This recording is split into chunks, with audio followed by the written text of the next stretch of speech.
One of two things gonna happen. He gonna put his hands on me.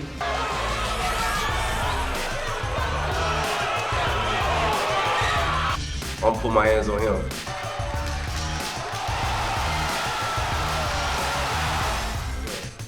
But it ain't gonna be easy work, I tell you right now.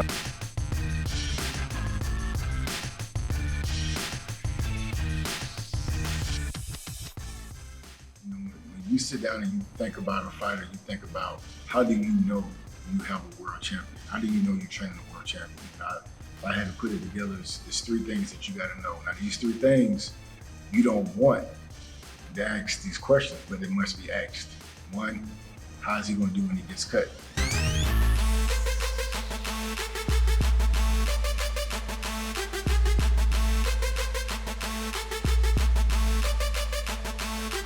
Can your fighter get up off the canvas and continue to fight?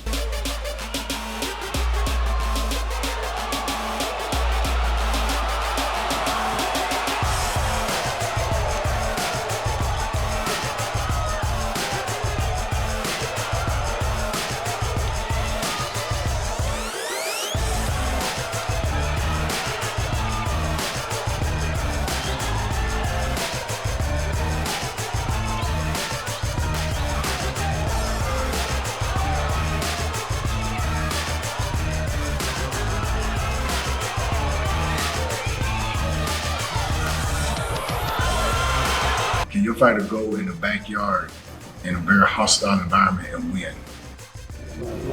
That little cheetah can't hang with the gorilla. That little cheetah can't hang with the gorilla. Too small, check it out.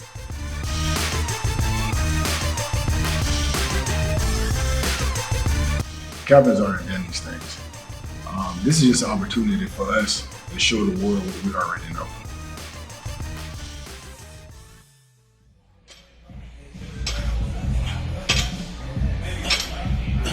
So you got what I call part-time pros. So you got guys that only train, only dedicate themselves to the sport when they have a date or a fight lined up. And I responded to that by saying, you never hear of part-time lawyers or part-time doctors, so why would I be a part-time professional boxer? All the way around. Yep.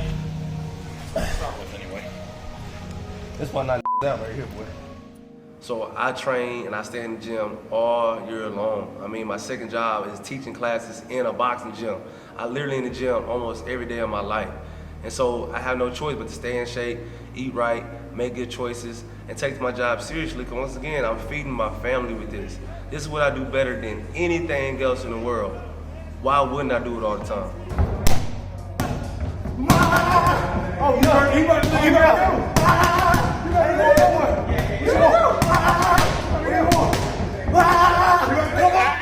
Strength as a fighter, I believe I'm willing to adapt to what's going on with my opponent. And so we always approach each opponent with a general game plan, but then like the true adjustments happen in the fight. So the fighter likes to go to the right, we'll step to the left. Like throw his jab, we'll counter off his jab. So it's kind of always go back to making small adjustments as the fight's going on. Good. Throw the body after this. One. Bang. Bang. Good. One. Bang. Good. One. I would say it's like flat.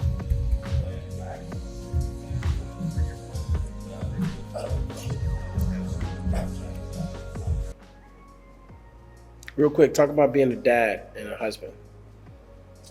That's part of the story a lot of people don't get to hear or see, is that being a father is also a full-time job. And I take that just as I do my professional career. And so when I leave home, those days at the gym when I'm drained and I'm tired, I'm dehydrated, I'm cutting weight, it's not fair for my wife, for my kids to get a 50% dad or 50% husband. So I do what I need to do is stopping by the store, grabbing an energy drink,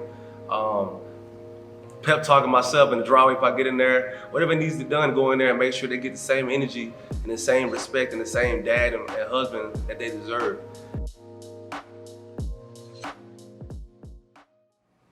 My journey in boxing started when I was 15 years old, and I begged my mom to take me to a boxing gym in Fort Worth, Texas.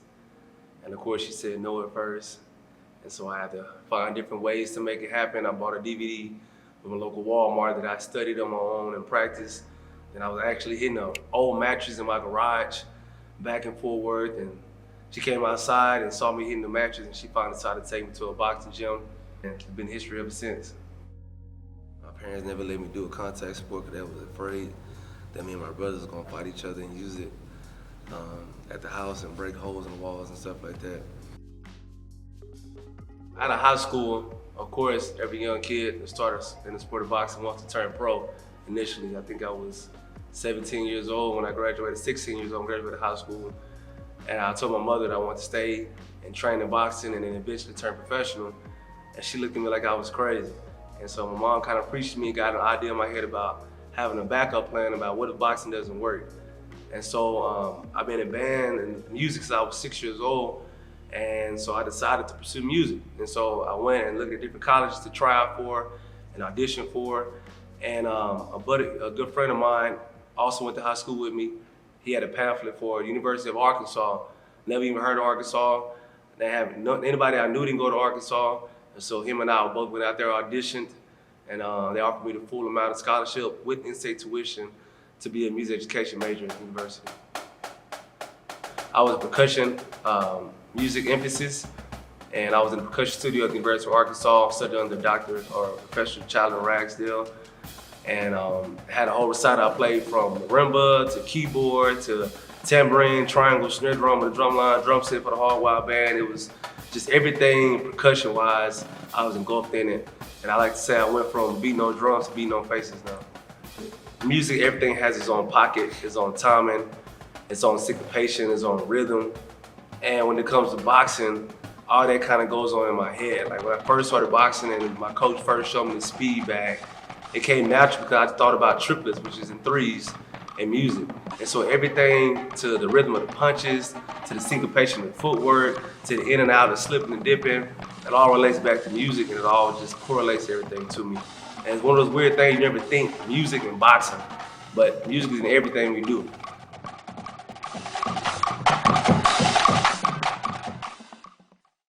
It wasn't until 2012, 2011, when I met Coach Kevin, my current coach now. He started and founded Straight Right Boxing Fitness in Little Rock. He moved to Northwest Arkansas. We linked up through a mutual fighter.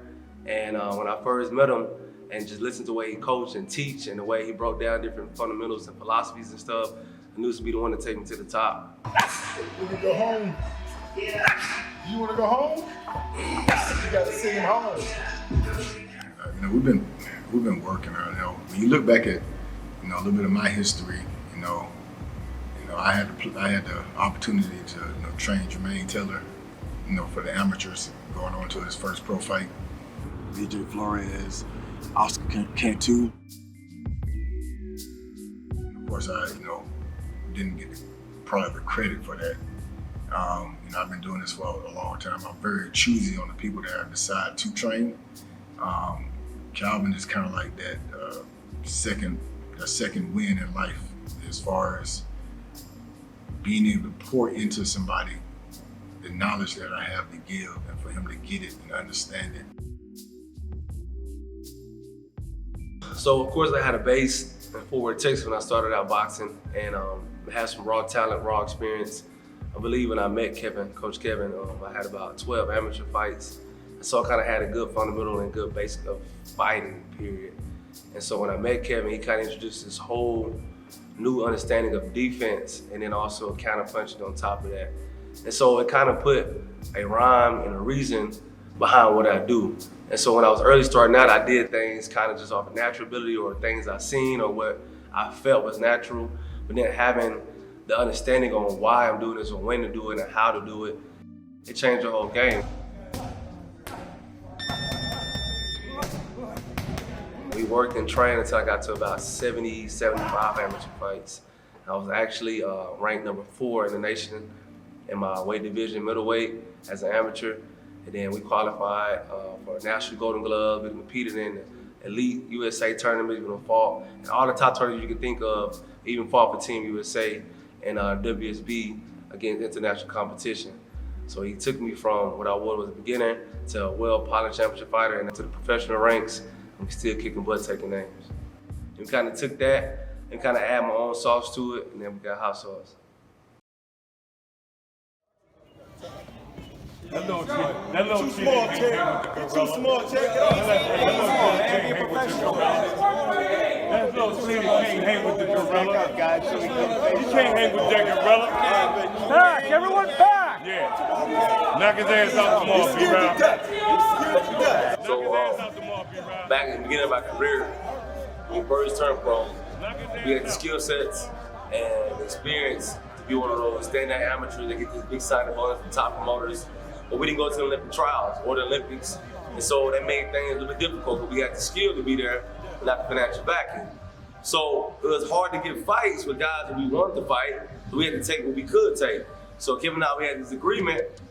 We get to 10-0 as quick as we can, fight whoever we can, get to 10-0. And then when we get to 10-0, we're gonna get that phone call to fight somebody worth it. And then we'll be on the map. We're gonna just sneak in through the back door. So it happened just to that T. We got to 10-0, and then we get an opportunity to fight Mr. Brandon Robinson, B-Rob, in Philadelphia. B-Rob at this time was 11-1, I believe with 8 knockouts. He was classified as a puncher, knockout artist, silverback gorilla. He wasn't there to play, Philly fighter, tough, hits hard, big, strong, all the whole 9 yards. And so when we presented this fight, we presented it in a way that's a big no-no if you want to be successful in boxing your career. We presented this fight to go to Brandon Robinson's backyard, fight him in the main event, in our first 10-round fight ever, on his promoter's card, with his hometown judges, hometown fans. Just everything was disadvantage for us. Like, anybody who wanted to have a successful career probably would have said no. But trusting our skill sets, trusting our experience in the amateurs and training camps and all that, led us to say, let's do it. We get to Philly, right? We get there on Wednesday, we cut weight, we do our little test weight, and then weigh-ins come. So we get there, it's my team, my corner and I, my friend Mike is there, Mike Gibbs is there, and of course, him and his team is there, and we weigh in. And so when we weigh in, we knew it would be controversial because they talked trash the whole time leading up to it. So of course, on stage, it makes sense for them to talk trash too. But it wasn't just B-Rock talking trash, it was his partners there, his manager, his coaches. It was a whole 9 yards.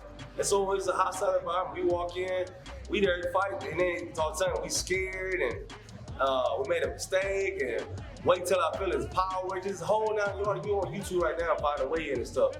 And so it's cool. But he didn't make a mistake. Not only does he talk trash to me, he physically touched me. He puts his forehead and pushes his forehead on me at the weigh-in. Now he really messed up, you know what I mean?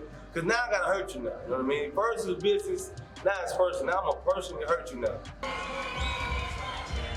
And here comes Brandon Robinson. 11-1, 8 knockouts. He's won 11 straight. Henderson wants to keep this in a boxing match as he jabs the body. I was just about to say it frustrates me. Oh, there's a jab that buckled Robinson. You know what I think it was? If you watch Robinson's left leg, his front leg is always locked. You have no balance. Breaking out here at the 2300 arena. Right hand hurt him. Big shot from Henderson. And Robinson coming right back in there. There's a left. And down goes Robinson, and his eye is as bad as I've seen any eye. His eye is completely shut. Beating your ass is part of my job, and I can clock in at any moment. It doesn't matter. Round after round, my awesome, amazing coach, Mr. Lightburn, keeps telling me between rounds to do stuff with my legs like I can still feel my legs. And so I dropped him, I heard him first in round 3 or 4. I held him with a good right hand, buzzed him, stumbled him. He walked back, the bell rings. Kevin telling me you did a good shot, but you ain't step around, pivot left, pivot right. All the stuff you do if you have good legs, right? You can tell him, coach, I can't feel my legs, man. So he'll say, all right, let's do this. So another round, come back to the round again. I need you to step around and throw this shot, champ. Coach, I can't feel my legs, man. All right, go back out there. 6th round comes, I believe, and my legs really gone. Now, I'm out there having my hands up, almost like taking this round off, catching my win, so I come back harder next round. And Kevin, I think I caught B-Rob with a good shot. I heard him, or I dropped him in the 5th round, and he got up and rallied and put me against the ropes. Really, I'm trying to catch him off the ropes because I'm tired now. And so 6th round comes, in the 6th round, go back to the corner. 7th round about to begin. Kevin said something again. Get down on your legs. 7th round, I said, Coach, I can't feel my legs. Finally, Kevin said, man, fuck your legs. Do this shit for your kids. I looked at him, I said, oh, you got it. That was it. There's nothing else to say no more, man. So the 7th round came out, and even announced it when season, it looked like Henderson's like a whole new Henderson now. Everything rejuvenated. It doesn't matter no more. I'm here fighting already. I'm gonna use this. You're right, it doesn't matter. My legs are gone. I still got 2 hands. And so I went out there, and that's the round that I stopped him. I dropped him twice, and the second time I dropped him, referee called up. Fight's over with. Fight's over. We won. We the champion. Got the belt. We go home. When it was inside doing a lot of punching, a lot of people couldn't see the catch counter moves, all the short place shots that he was hitting Brandon with. But the reaction, you'll see him hit Brandon, and you see Brandon drop, and you're like, what happened?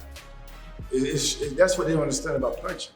Like, they think that the punch has to be drawn all the way back, and this big old massive explosion, versus hitting him at the right time, at the right spot, is what the game plan was.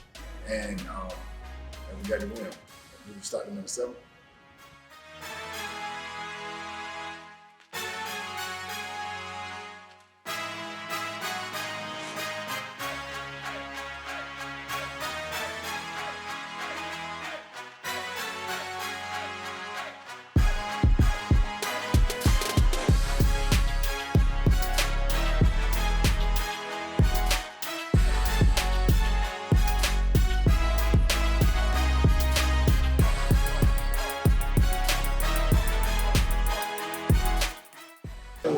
It's good. I mean, the first time we came here, we was told that we may not leave it alive.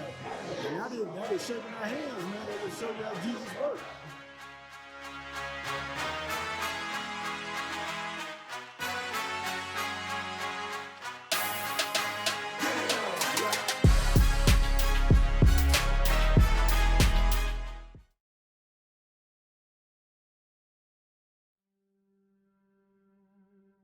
My dad passed away January 1st of 2020, like the day of January 1st.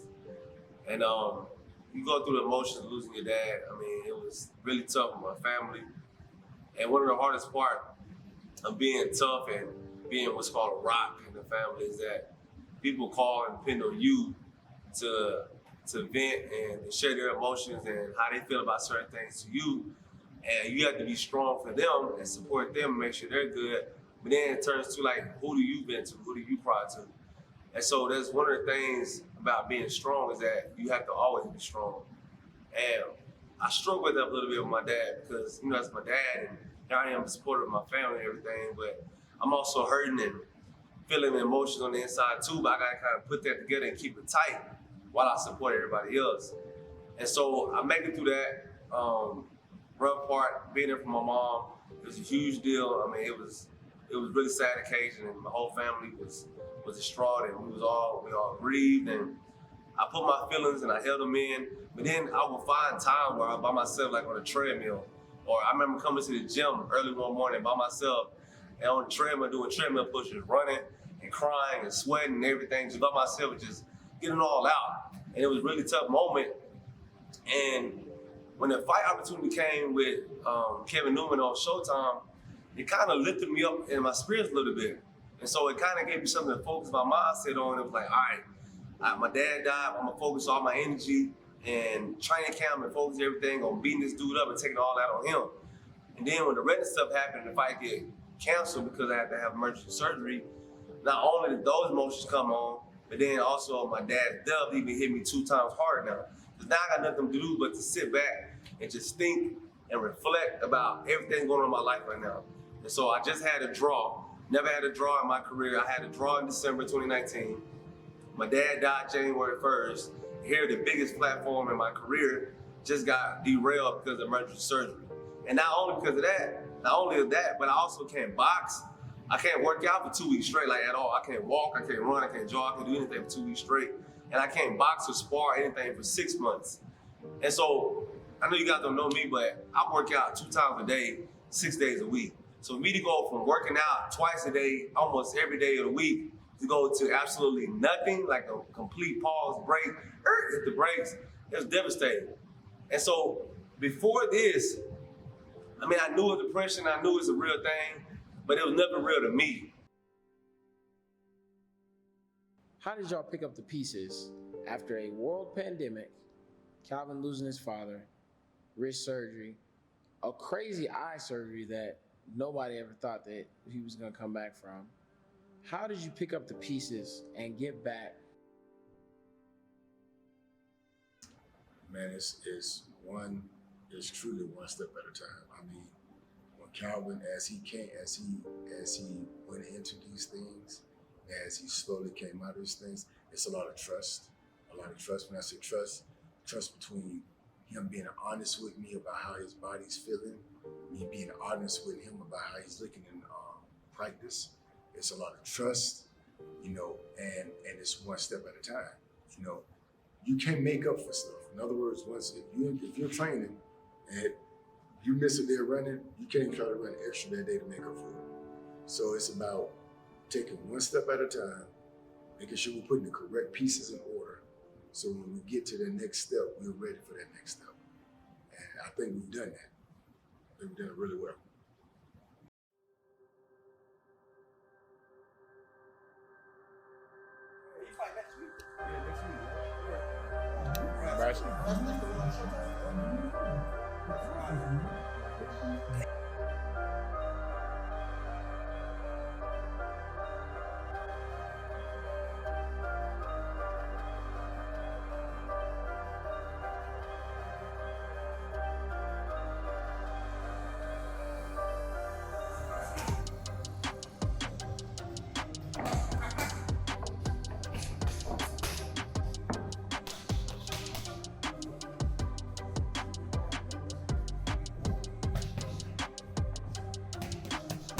With all this stuff with my dad coming home, man, that hit me really hard, really hard. And life hits way harder than any point I ever thought in my life. And so with him passing away, but what's good about that is that I also feel my dad at different moments in my life too. Different trials and tribulations, almost like I got another guardian angel that giving me his strength. And believe it or not, I used to call him Iron Man. That's his nickname because he was just so strong. And actually, cool backstory, I know I'm rambling, but cool backstory, I ain't got the nickname Iron Man, is that he was helping my now father-in-law, Pastor Vernon Garza, move out of his apartment when he lived in Fort Worth. And he was moving stuff out, and cleaning stuff out. My dad come over and go, "You keeping this?" He was talking about his stove.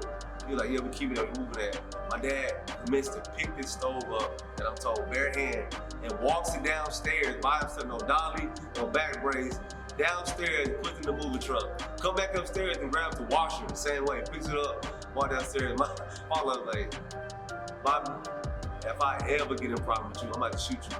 Like, that's where the name Iron Man came from, man. So it's coincident that when he passed away, I have this new strength and moment where I just feel, man, just stronger. I feel his presence, I feel his guidance, motivation in my career, and not just in boxing, but in my family, in my life, and my mom, and my brothers, and my sisters, and just everything. And so while it was a very sad moment of him passing away, I understand how life works. I understand that he's in a better place now. He's also to watch over us and help us and motivate us.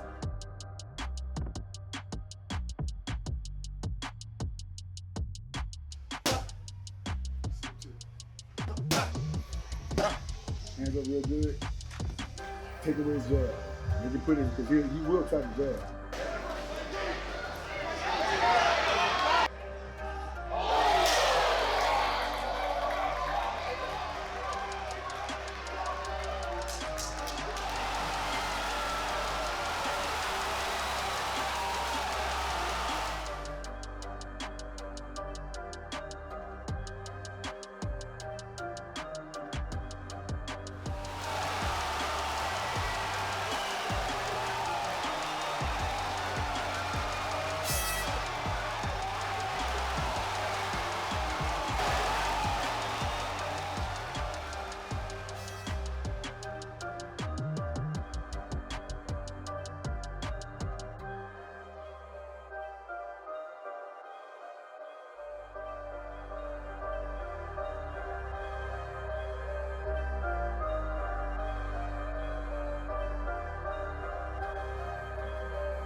What is next?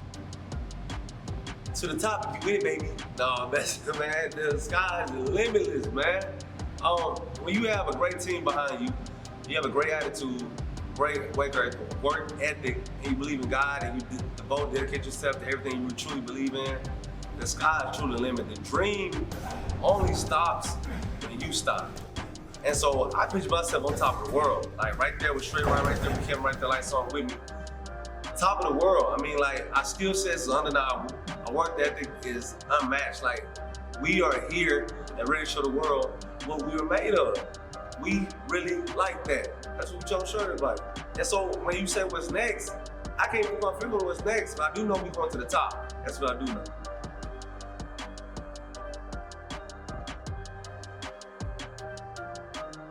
And we out, baby. Boom.